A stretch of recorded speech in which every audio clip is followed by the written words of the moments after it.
Hello, everybody, and welcome back to Phoenix Wright Ace Attorney Trials and Tribulations. We're gonna close out day one of the trial. February 9th, 11:15 a.m. District Court, Defendant Lobby number 1. Excuse me. Excuse me, Mr. Edgeworth? I'm not really sure what to say. Iris, we only have 20 minutes. There are two things which I need to ask you before we reconvene. All right, I'll help you any way I can. First, about that night. You really didn't go to the inner temple, correct? The last witness claims to have met and talked with you in the training hall. Either your sister Bikini is lying. Mr. Edgeworth, it is just as I said yesterday. Until the incident occurred, I was in my own room in Hazakura Temple. Very well. The second thing, then, that night, the temple snowmobile was used in between the time Sister Bikini returned to the main hall and when she bore witness to the murder. Sometime between 10:30 and 11 p.m. that night. Were you the one who used the snowmobile? There's only one key for the snowmobile. The only person who could have used it was me. So it was you. But why? What made you go out to Dusky Bridge? I'm sorry, Mr. Edgeworth. God damn it! Iris. I can't tell you about that yet. Yet? Not until her safety is confirmed. Her? The safety of the Acolyte. The Acolyte, huh? She's... Why are there so many fucking typos in this game? She must be talking about Maya.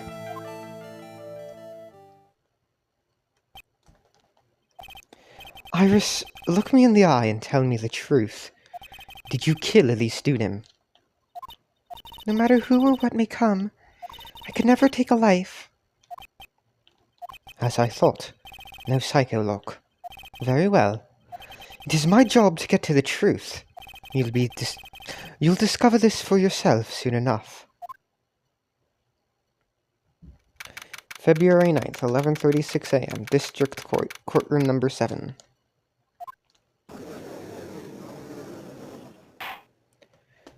Court will now reconvene. Miss Von Karma, where is the witness? During the break, a man was detained for suspicious behavior in the gallery. Suspicious behavior? He was sketching something very intensely. Dare I ask what the witness was sketching when he was detained? He drew a terrifying woman, armed with a demonic face and a vicious whip. I can only presume that his intention was to capture you. Anyway, it's time to drag this pathetic excuse for an artist before the court. Louis Dunham, I hope you're ready. Get in here.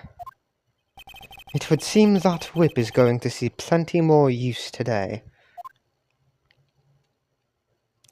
Hi, Larry. Ouch! Your sketch is in contempt of this court. Hey, maybe just not discreet and look. Ouch! You tried to run away from the bailiff who was trying to hand you your subpoena, correct? Look, I'm nothing but a fledgling artist, training out in the mountains. I'm only down in here in the city because I ran out of green paint. Well, to use the technical term for the color, viridian. Larry, this isn't an art store, now is it? I know, I graduated junior high, okay? Look, art is all about working in the fields, isn't it? Working in the fields? I presume you wanted to say field work. I hope. That's it. Thanks, buddy. It's kind of sad that I was able to understand his mangled train wreck of a sentence. I just happened to stop in here and found a wonderful new model. So see, I've got nothing to do with this trial, at all. I expect all of your faces to be red when you realize this mistake. Bright red. Or, to use the technical term, Crimson Lake. Excuse me. Ouch! Ouch! Ouch! Ouch! Stop your pathetic blabbing and testify like a man. Refrain from whipping me, Miss Von Karma. Cross-whipping is as bad as cross-checking. Witness, that was all your fault. Testify, now. This is almost too much for me.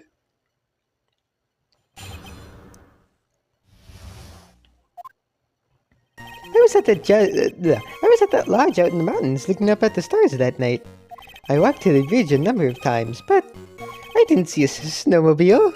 I didn't meet anyone at the bridge that night. The girl I was waiting for didn't show up.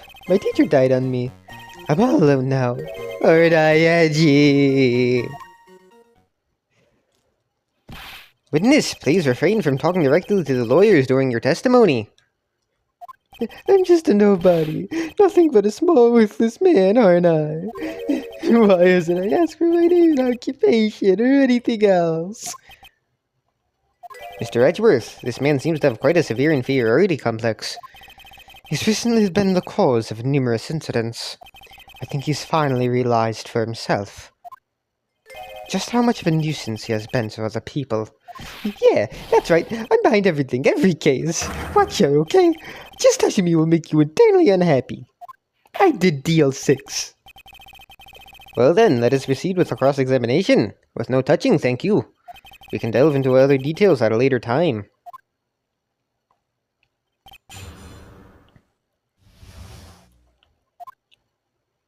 I was at that lodge out in the mountains looking up at the stars that night. Whatever is the matter, Mr. Edgeworth? This one single statement is so full of contradictions. For a moment there, I thought I was going to collapse. Sir Witness, any idea as to where these contradictions in your testimony lie? Depending on your answer, I may let my whip have its way. Okay, give me a minute.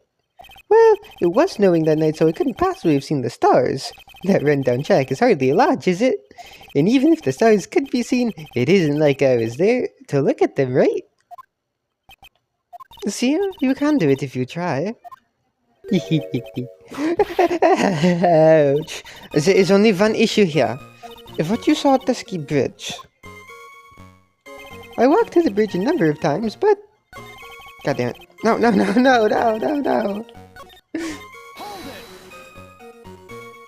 A number of times? How many? Maybe 5 times? I went once every 20 minutes. Which means... you spent almost 2 hours at Heavenly Hall that night. You bet! Real love is about waiting with your heart in your hands. Love, you say? It was this man's intention to summon the defendant to the small shack, using this blackmail letter. Blackmail? Oh no, that was simply a product of overflowing love. You huffy-puffy, loosey-goosey excuse for a whimpering, whining of a witness. So, what did you see? I hope for your sake you saw a snowmobile. You huffy-puffy, loosey-goosey excuse for a whimpering, whining was of a witness, eh? Well, you see, being called those names doesn't seem to bother him at all. I didn't see a snowmobile. Larry, you really didn't see it? Hey, no need to hit your desk, I can hear you. I didn't see it. I didn't see a snowmobile. Larry, say snowmobile for me, please. Snowmobile. If you truly have nothing to hide, then why are you stammering like you just flew over a cuckoo's nest? Shut up! What is this? I don't know. Don't ask me. It seems that I'll need to start from a more obvious contradiction. I'm going to strike the blow that will finally get him to spill the beans. I didn't meet anyone at the bridge that night. You didn't meet anyone? That's right, because I've got nothing to do with this. And I'm just here to buy some Viridian Peanut, okay? Come on, I expect to see those Crimson Lake faces now. It would appear that simply pressing him isn't going to be enough, Mr. Edgeworth. Indeed. It seems that he's going to claim to have nothing to do with this to the end. I don't want this guy to cost us any more time. I need to slice through his obvious contradictions and keep things moving along.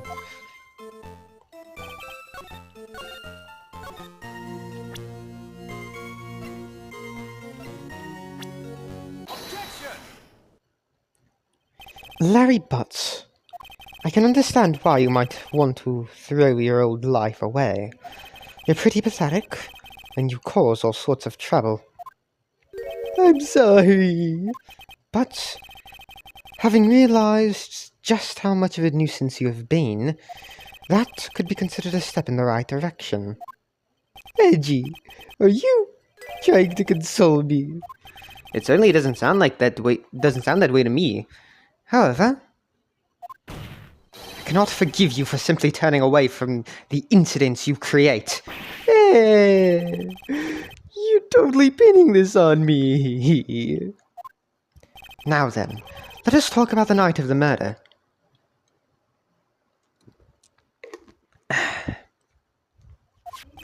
Sister Bikini, after seeing the murder take place, asked Phoenix Wright to report it. Thus, he headed for the public phone by the bridge. There, he happened across a certain nefarious individual. You, Larry Butts. That's right, me, in the flesh. Listen carefully, witness. It doesn't matter if you change your name. So long as you remain pretty pathetic, you will continue to cause these incidents. That reality will not change. But what do you want me to do then? Larry, what you need to change is your inner self. What you saw that night. Testify truthfully. That is all you can do for now. Edgy, I think I've finally woken up. Well, I guess I could still be sleeping. But anyway, I'll do it. I'll testify. Well, I'm not sure this will go especially well. I'll ask again then, witness. What did you see on the night of the murder?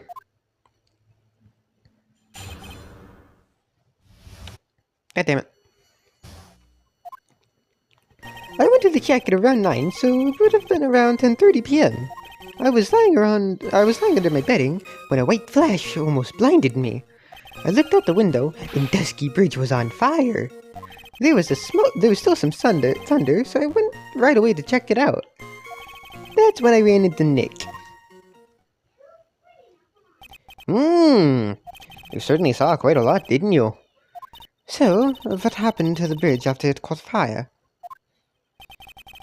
It was like me after a 3-day stint chasing a girl. It totally burnt out, like almost totally gone. I mean, trying to cross the burning remains was what caused Nick to fall. What did you say? Oh, don't worry. Nothing life-threatening. He just caught a cold. As always, hard to know if he should be called lucky or unlucky. Now, Mr. Edgeworth, please commence your cross-examination.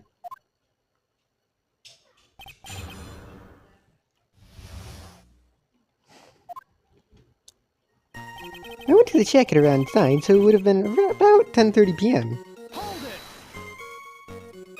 What did you do out there in the cold for an hour and a half? Well, if you really must know, I was busy being excited, I guess. Excited? Dare I even ask? I set the meeting time as 10 o'clock p.m., right? But I couldn't wait, and I thought she might come early, too. Well, it appears she didn't come at all in the end. Because they never arranged to meet in the first place, did they? Shut up! Don't go picking my fond memories apart. Anyway, I was getting a little worried. I thought maybe Iris had lost her way. So every 20 minutes or so, I went out to the bridge. But I didn't see anything particularly suspicious. I didn't have anything else to do, so I went back to the shack to wait for her. I was lying under my bedding when a white flash almost blinded me. This light was, of course, lightning, like kapow! Like a slap from Naomi, honestly. A big bada boom. Or a little like that. That's more like a punch from Miranda. Witness, did you actually see the lightning hit the bridge? Well, I was a bit startled by the flash of light, so I looked out the window, and Dusky Bridge was on fire. Seeing that, what did you do? What do you think? I was burning up as well, from the fire in my heart. And that's why you went to take a look at the bridge? Well, to be honest, it was freezing cold, so at first I thought, forget it, I'm not leaving my covers. But it had pretty much stopped snowing, so I don't know, I changed my mind. I'm not sure I care for the forget it attitude you had at first, Witness. There was still some thunder, but I went right away to check it out. You said right away, but exactly how long after the strike was that? Lightning fell, and then the bridge caught on fire. Maybe around 5 minutes. I mean, I suddenly thought, I gotta go check this out. How far is this small shack you were in from the bridge? Hold on, well, it had pretty much stopped snowing. I guess about a 5-minute walk? And how did Dusky Bridge look when you got there? Like I had recovered a piece of my childhood. I mean, not even the bonfires kids make during school camping trips can compare. Well, should I press him for a little more info? Larry, let me ask you one thing. What is it, Edgy? What's with the serious face? Why didn't you call anyone? Eh? What do you mean? Normally, when faced with a towering inferno, one would try and tell someone. There is a public phone right by Dusky Bridge, correct? Well, of course I thought of doing that. So then, let's hear why you didn't. Yeah, okay, a reason. My reason. It isn't that I didn't try to tell anyone, I just didn't have the time to, okay?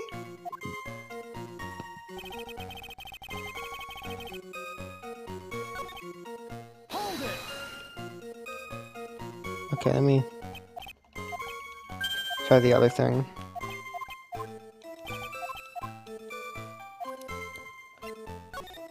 So, you suddenly thought to check out the bridge. Does this mean that you initially had no intention of doing so? Well, yeah, I guess it does. It was really cold. I didn't really want to go out there. If that's the case, why did you change your mind? I would like to hear your reasoning. In which case, please give testimony to that effect, Witness. My reasoning? Okay, reasoning, is it? I thought I'd never get another chance to see something so big burning. Oh damn, I didn't... Okay. So you decided to go and see what was happening. That's right, we're talking about a massive suspension bridge burning to high heaven. That's not something you see every day. A real specula... Like, really special. Can we really trust a witness who is unable to pronounce spectacle? Life seems to love hitting this poor witness below the belt. Well, my motto is to hit life back as hard as I can. Hey! I'll give you a few hits too if you'd like. This my VIP. You told me about the burning bridge yesterday, but there's still something that doesn't quite fit. It looks like, despite his change of heart, Larry still isn't telling us the whole truth.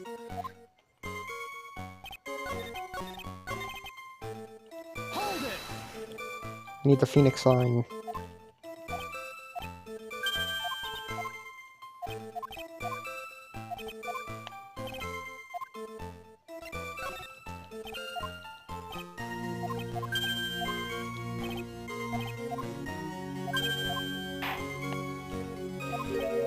Alright. I arrived at the bridge and Nick showed up less than a minute later.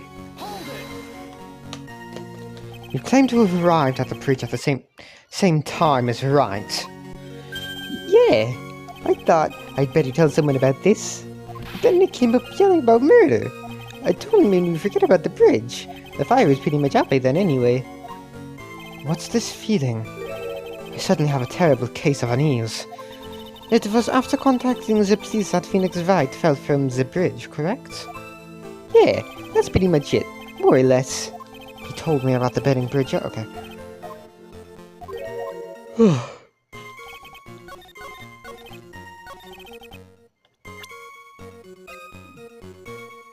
Weather data, right?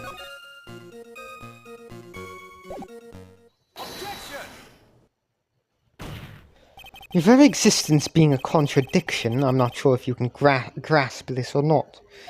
What the hey, Edgy? You make me sound like some sort of alien. But your testimony is conclusively contradictory. The problem here is time. I've never been the best timekeeper, you know. 3 minutes after Bill leaves on foot, you follow him on your bicycle. How long does it take for you to catch up with him? Terrible at those. This is much more simple. You saw the lightning strike Dusky Bridge, and immediately went to see what had happened. Is this correct? Yeah, well, I was about 5 minutes first, but more or less. I have the weather data from the night of the murder here. According to this, the lightning fell at 10:45 p.m. You say it takes less than 5 minutes from the shack to Dusky Bridge, meaning you probably got there at around 11 p.m. That all sounds about right, I guess. And then Nick showed up and did his falling act. That is impossible. What do you mean? 11 p.m. is when the murder occurred in Hazakura Temple. Thus, Wright was still there, in the courtyard. There is no way that Larry could have encountered him at Dusky Bridge at that time. Ah, excuse me, I have an objection. You do? Reggie, how many times do I have to say this? I'm not Larry, I'm Larry Stoneham. Yeah! It has not been proven that the murder occurred at 11 p.m. The sister only said around 11, in which case, it could have been earlier than that. Watch your footing there, Miss Francisca von Karma. The slope ahead is slippery. But there is still no way that Wright could have been at Dusky Bridge at 11 p.m. And why not? It is clearly written here in the weather data report. It took around 30 minutes for the bridge to burn out. Therefore, the bridge must have already been burning until at least 11:15 p.m. Which means... what exactly? Wright did not see the bridge as it was burning that night. He did not arrive there until after the flames had died down. Larry, you arrived at the bridge at 11 p.m. Wright did not make it there until at least 11:15. And you are still trying to Are you still trying to hide something from us? What happened during those missing 15 minutes? I feel like I just woke up. I guess I was still sleeping after all. Pinch me. Order. So there was a missing 15 minutes prior to meeting Phoenix Wright. I hardly see that as much of a problem. Yeah, not much of a problem at all. Really? The bridge is burning before your eyes and there was a phone right next to it. Why then did you not report the accident? Did you simply watch the bridge burn? That is the problem here. Even after the bridge burnt out, he was still there. He simply stood there and didn't report anything. That's what it sounds like.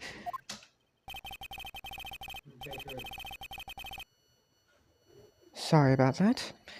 This might be Larry we are talking about, but even he is incapable of being so stupid.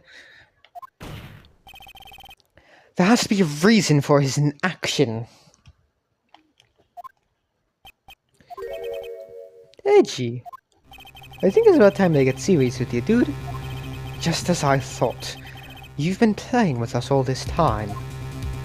Listen, I'm going to tell you everything. Are you sure you want to hear it all? Yes. I may really say that. Then say it. Very well. I have a terribly bad feeling about this. However, let's have the witness finally give us the whole truth. Now, for this 15-minute gap, what were you doing, witness?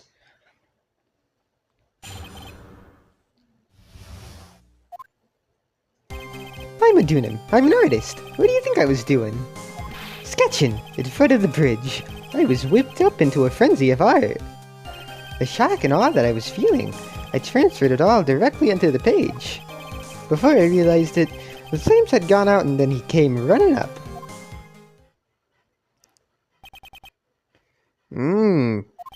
I suppose artists can be strange folk. That's right. I'm willing to sacrifice everything in order to draw the perfect sketch. Including the truth from the sounds of it. Mr. Edgeworth, has this removed the last of your doubts? Not at all, Your Honor. But a very large doubt still remains. And what would that be? This is a surprisingly believable story, especially considering the source. So why did he think he needed to hide it from us until now? I intend to drag the reason out of him. You'll regret this, Edgy.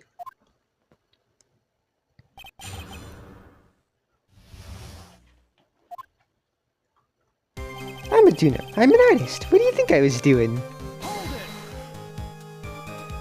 Tell us, Larry. My name is Louise, get it right. Mistakes like that are what keep you from being popular with the ladies like I am. Just who exactly are you? I'm Louise Doonan, apprentice extraordinaire. That's what he calls himself in any case. Then are you... then you are an artist? Of course, I'm an artist, the real thing. Yet again, that's what he calls himself. Names mean nothing. There is only one issue I care to discuss. What were you doing? That is a very big issue indeed. Sketching in front of the bridge, I was whipped up into a frenzy of art. Sketching? The burning bridge? The burning bridge and everything that came with it. What came with it? You want to hear this from my lips, do you, Reggie? You'll regret this. Let's get your mind as... Enough. Just take that ridiculous sketch of yours out already, witness. What are you talking about? I don't know what you mean. That does indeed appear to be the fastest solution. I'll leave it to you, Mr. Edgeworth. What should I do? I've got a terrible feeling about the... I've got a terrible feeling that the instant this sketch is revealed, the entire world will be changed by what is depicted there. We gotta see, man, we gotta see. Larry, I wonder if you could show us your sketch, please. Well, even I couldn't have imagined it turned out like this. Imagined what? The Louise Student's debut would take place here, today, like this. Whoa. Show it, now. Okay, but steel yourselves. This is the world of Louise Student.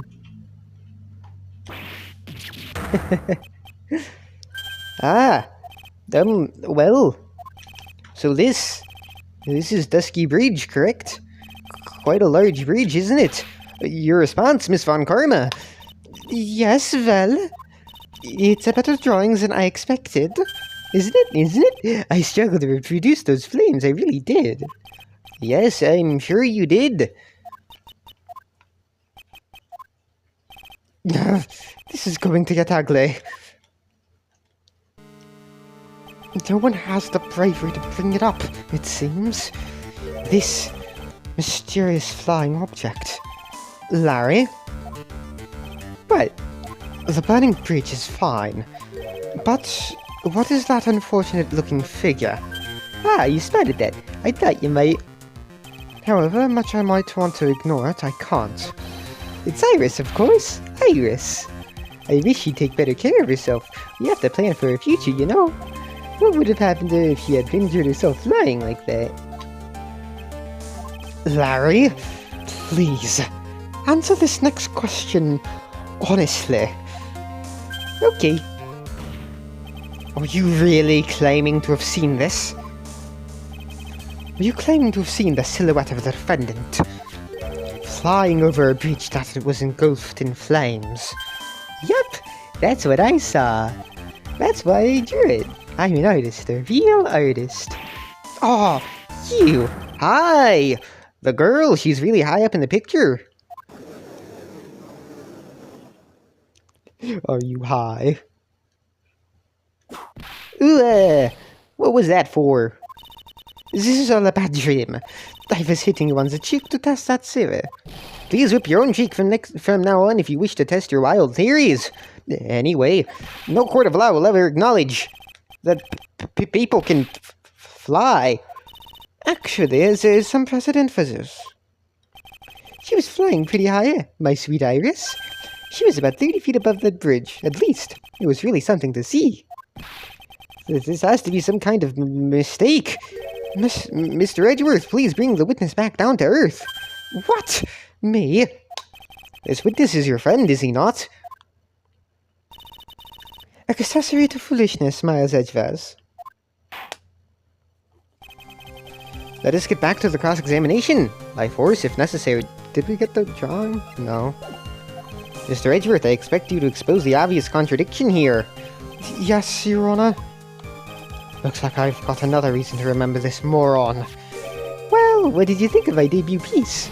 Get that thing away from me! Oh, there it is. Larry's sketch out of the court record.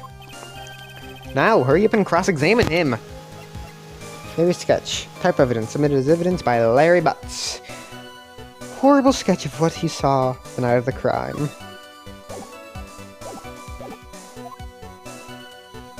I'm Dino. Excuse me. I saw he was flying, her white hood fluttering. Just where did you see this sight from? Hey, no need to shout. When I was lying in bed in that rundown shack, the crack of the lightning bolt made me realize that the bridge was burning. I just watched it for a while from there, thinking how nicely it was burning. Then after about 5 minutes, I saw it. The defendant flying? That's right. That's when I decided to go to the bridge. I see. That all makes sense. Aside from the sketch itself. Yes, the sketch doesn't make any sense. I just need to convince the artist that his work is ludicrous. The shock and awe that I was feeling, I transferred all directly onto the page. You transferred everything directly onto the page? And that is this sketch here? Yep, sensational, isn't it? Or should I say, or should that be scandalous? I put my mind at ease anyway. It did. That's right. The reason she didn't come to me, even though I waited for her, was because she was trapped on the other side of the bridge. Could it be that Iris undertook that dangerous, desperate flight in order to reach me? That's gotta be it. Alright, cover me. Nice ouch! Continue, please. Before I realized it, the flames had gone out and then he came running up.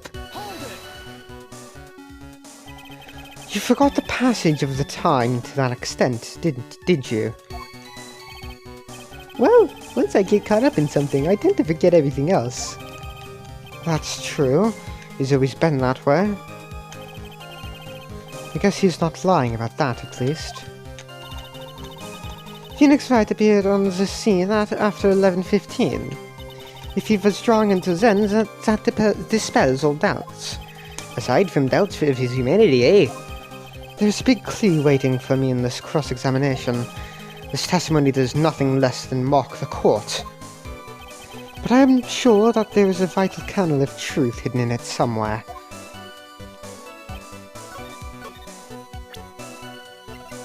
Fuck! Why did it go past there? What?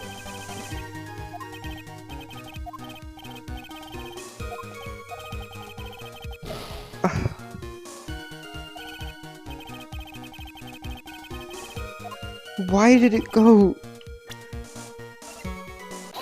Why did it do that? Larry, what did you really see that night? Not that I particularly care. In your position, that's just being irresponsible. I knew exactly what I saw. I'll give you a whole dollar that it's true. Oh joy, $1. If that is truly the case, then there is one thing that we can say for certain. What might that be? That the person who flew over the bridge could not have been the defendant, Iris. What? What do you mean? I don't understand. Hey, a foolhardy folly of a foolish statement by an equally foolishly foolhardy fool. How exactly can you make this claim? Tell us, Larry. According to this picture, The individual whom you say you saw was wearing a hood, correct? Of course she was. That rundown shack is quite away from the bridge. The hood is what told me that this floating angel was my Iris. The hood is my darling Iris, and Iris is my darling hood. It seems that our bigger fool since his world senses of fun at the defense's bench. Larry, there's something you need to be made aware of. On the night of the murder, Iris wasn't wearing her hood. She had given it to Wright as a gift. Are you going to change your story now? Perhaps suggest it was Wright who took flight. What are you talking about? I think you understand what I mean just fine. Why? Why did Nick have Iris's hood? Eh? Edgy, what's going on with Iris and Nick? Why, you Nick, you dog!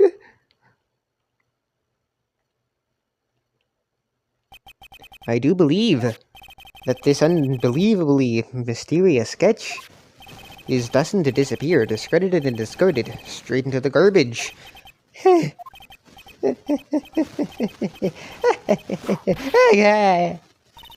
is it now, Vignos? It feels like I've been waiting 25 years for this very day to come. Edge, today is the day I get to completely stupefy you.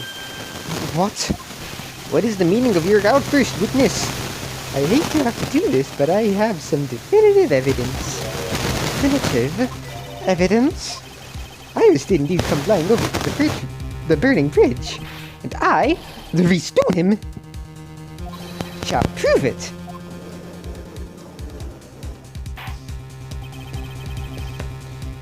I didn't expect to ask this again, but we shall be needing your testimony once again. Tell us anything you know concerning the defendant as depicted in the sketch, and show us your evidence that this nightmare was actually a reality.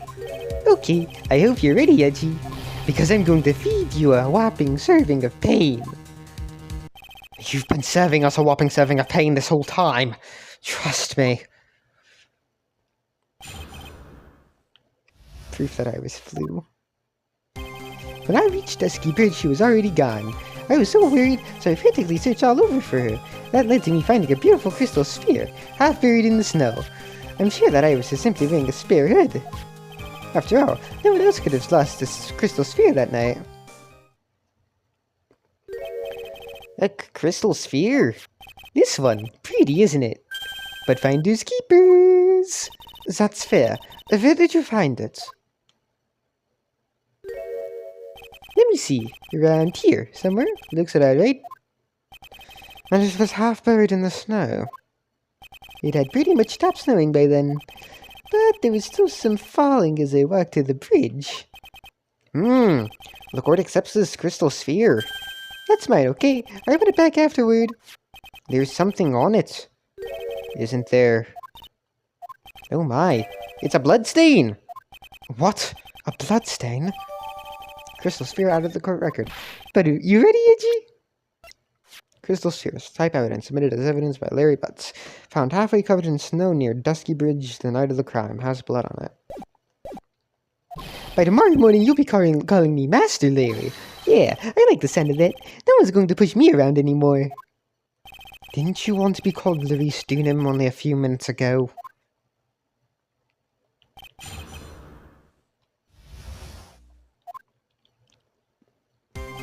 When I reached Dusky Bridge, she was already gone. So, you went to the burning bridge? That's right, to meet Iris. She actually flew to get to me. The least I could do was meet her halfway. But the defendant was not at the bridge when you got there, you say? I guess she went back to Hazakura Temple. She's a girl after all. She must have wanted to look her best. It must be lovely to live in the fantasy land of Larry's mind. Actually, it's so depressing that I can't even work up the energy to point. So, what did you do next? I was so worried, so I frantically searched all over for her. So you searched all over for her? She was flying pretty high, you know. I thought maybe she slipped on her landing and got hurt. Hey, it was more than possible. Also, when I headed out to that shack that first time, I was snacking on a banana. I was pretty sure I threw the peel away somewhere around there, so you know. Can one guy really be this stupid? So, did you find any signs of a so-called landing? I don't really remember.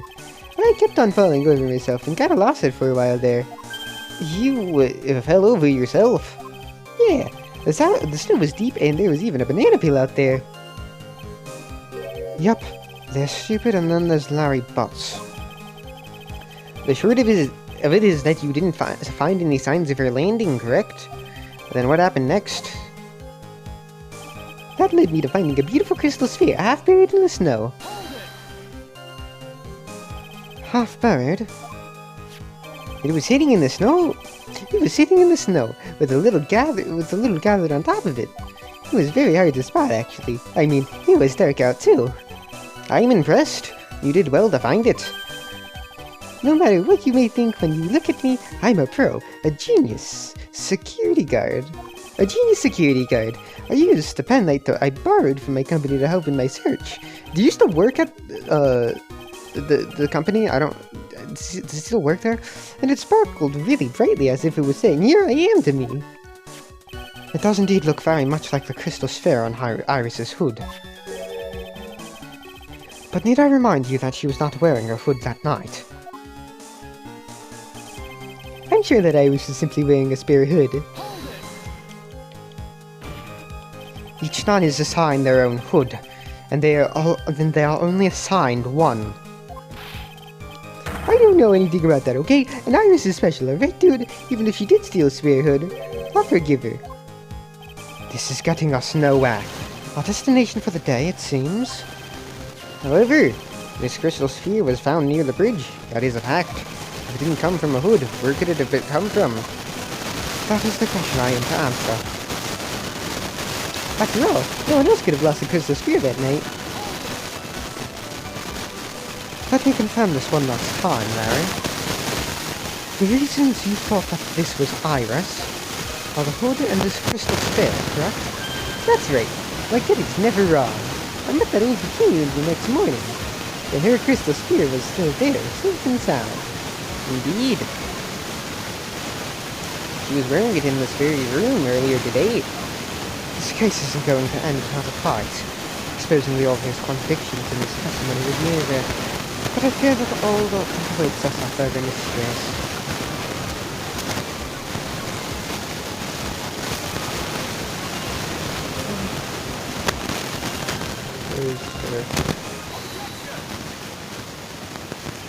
Larry, that night, there was someone who lost the crystal sphere.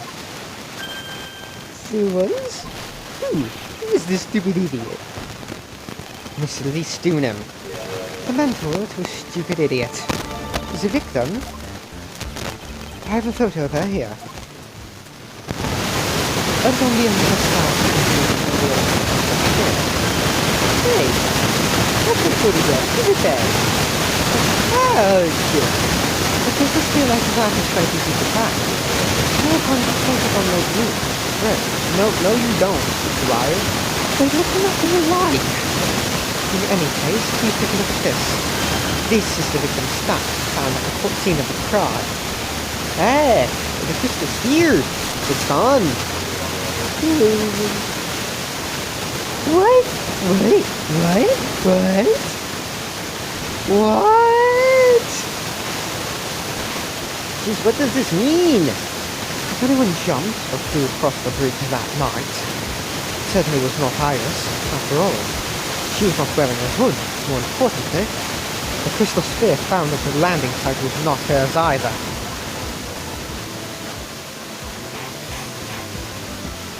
That means the one who flew and dropped that sphere was the victim, Miss Elise Dunham. A fool alongside him as a fool on a fool's errand to reach a foolish conclusion.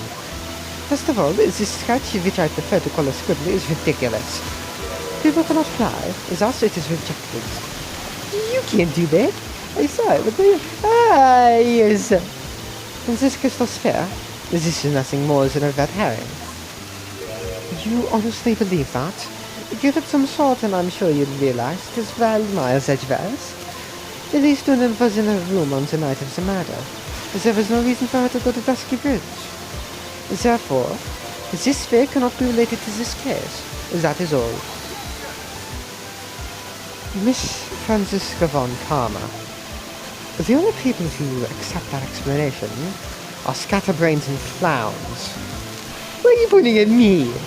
The victim's crystal sphere was found near the bridge on the night of her murder.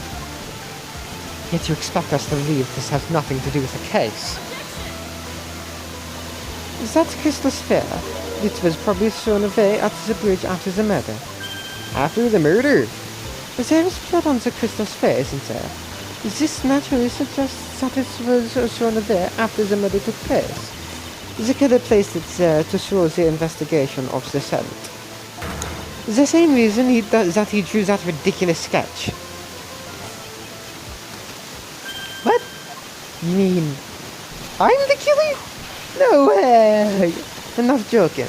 No, you just said that he's the killer. Not even the prosecution thinks my client killed her. Just when did this crystal sphere appear near the foot of the bridge? Unless this can be proven in some way, I refuse to believe this is related to the case. He makes a valid point. There is no evidence that Elise Dunham left Hosakura Temple that night. However, if somehow this crystal sphere can be proven to have been dropped before the victim was killed, then this case is going to transform into something else entirely. Your response, Mr. Edgeworth? I want your final opinion on the disposition of this crystal sphere. If it is not related to this case, then this witness who you called will have been nothing more than a monumental waste of time. Prepare yourself for some very appropriate punishment, Miles Edgeworth. Can I prove it? Can I prove that the crystal sphere was dropped before the murder took place? I don't know, but I gotta save Scummit. So, I just accidentally ended the video like a complete and utter buffoon. Can I prove it? That isn't the issue. To simply prove it, that's the only option. That's what he'd do. That's the way Phoenix Wright would do this. Your Honor, allow me to prove something to you. I will prove that this crystal sphere is a vital link to solving the case. You will do what? That look in your eyes? You remind me of Phoenix Wright when he is cornered. That should come as no surprise, because right now I am Phoenix Wright and I am indeed cornered. I order you to present your evidence, Mr. Edgeworth. Evidence that proves that the crystal sphere was indeed dropped before the murder.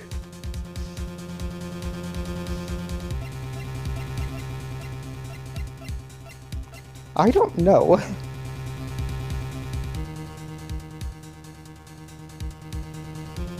Do I just present the ball?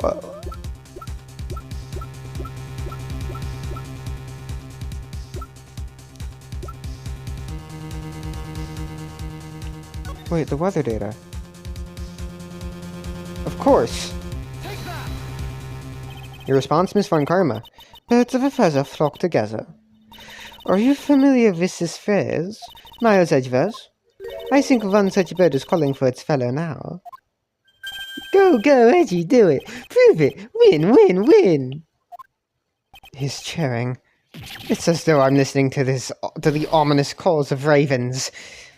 So, Mr. Edgeworth, what will you do from here? Okay, I will be right back. Alright. One more chance, Your Honor. I can't turn back after coming all this way. The time of the murder and when the crystal sphere was dropped, I need to find proof that the latter happened first. I order you to present your evidence, Mr. Edgeworth. Evidence that... okay. This crystal sphere, it was half buried in the snow, correct? That's right. If it hadn't stopped snowing, then it would have been game over. The snow would have totally covered it. That's all I needed to hear from you, Larry. Your testimony makes one thing quite clear. What? When the crystal sphere was dropped, it was snowing, even if it was ever so slightly. Snowing? On the other hand, let us look at the scene of the murder. As proven earlier today, there is no snow on the victim's body. Therefore, the crystal sphere must have been dropped before the murder. What? Order! On the night of the murder, the victim did indeed go to Dusky Bridge. And there, something occurred that caused this crystal sphere to come loose. What could that have been? This sphere? There is some blood on it, isn't there? Allow me to raise a certain possibility at this junction. The real crime scene was near the foot of Dusky Bridge. Objection! The murder didn't take place in the Hazakura Temple courtyard. Only a fool would suggest such a foolish piece of absolute foolishness. Just who is the fool? And which part is so foolish, Miss Von Karma? Have you been paying any attention this whole time, Miles Edgeverse? The sister saw everything.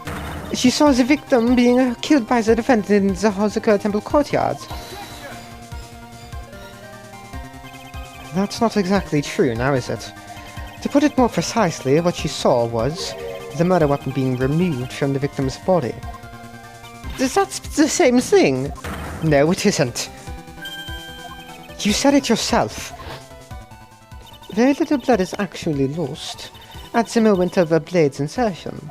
If you want to talk about when the most blood would be lost from a body, that would be when the blade is removed. If that statement is the truth, then Dusky Bridge could very easily be the scene of the murder. The murder weapon was not removed, thus there is no bleeding. You are forgetting one vital thing, Miles Edgeverse. Lee Stunim's body was found in Hazakura Temple. On foot it takes 15 minutes to travel from Dusky Bridge to Hazakura Temple. You mean to suggest someone carried the body all that way? I've made it this far. The only place to take this is to the end. I just need to prove the possibility it happened as I presume. Now, if the defense is ready, the court would like to have an explanation. Please show us the method by which the victim's body was carried to Hazakura Temple. Do we have...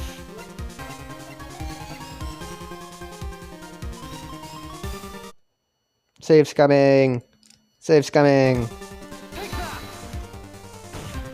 On that snowy night, there is one way that a body could have been moved. The snowmobile.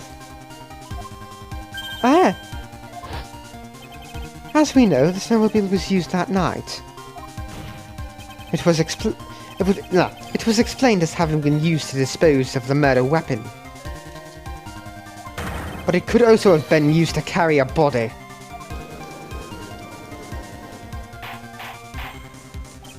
Order, yeah! This is completely unacceptable, Miles Edgeverse. You've dug yourself into your own grave. What do you mean? The only one who could have used the snowmobile was the defendant. She's the one who moves the body. Doesn't that put the final nail in your coffin?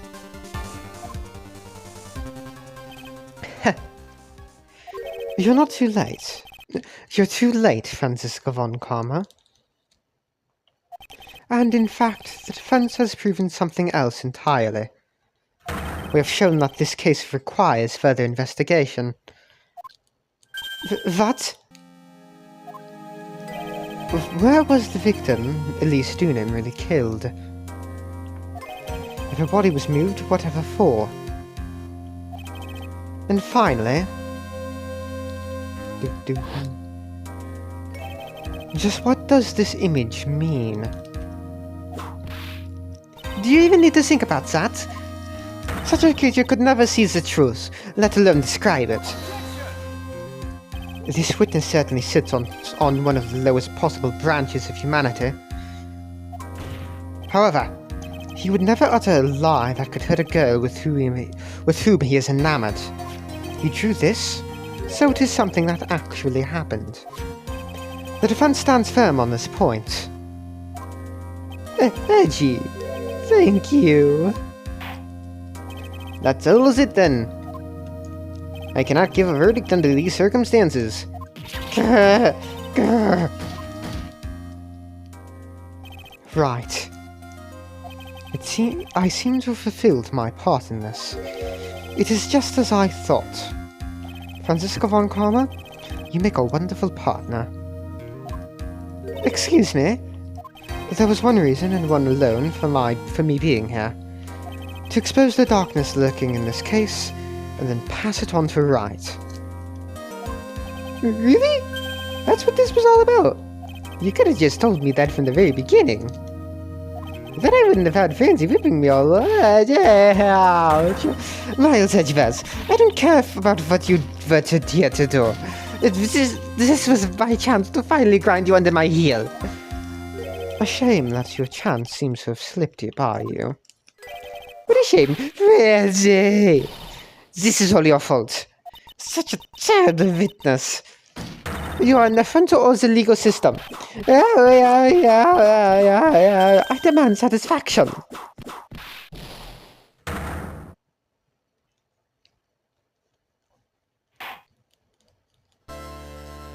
I cannot believe that the witness's testimony relates to an actual event. However, there has to be some sort of answer for the questions it raises. Have his words here today been the truth or lies? Next time we gather in this courtroom, those are the matters that shall be addressed. I am counting on thorough investigation by both the defense and the prosecution. And with this, the rest is up to you. Right. Court is now adjourned. To be continued. Alright. And we will continue on as Phoenix Wright. I'm sorry, we have to leave Edgeworth behind. We're no longer playing as him. Next time. Bye-bye!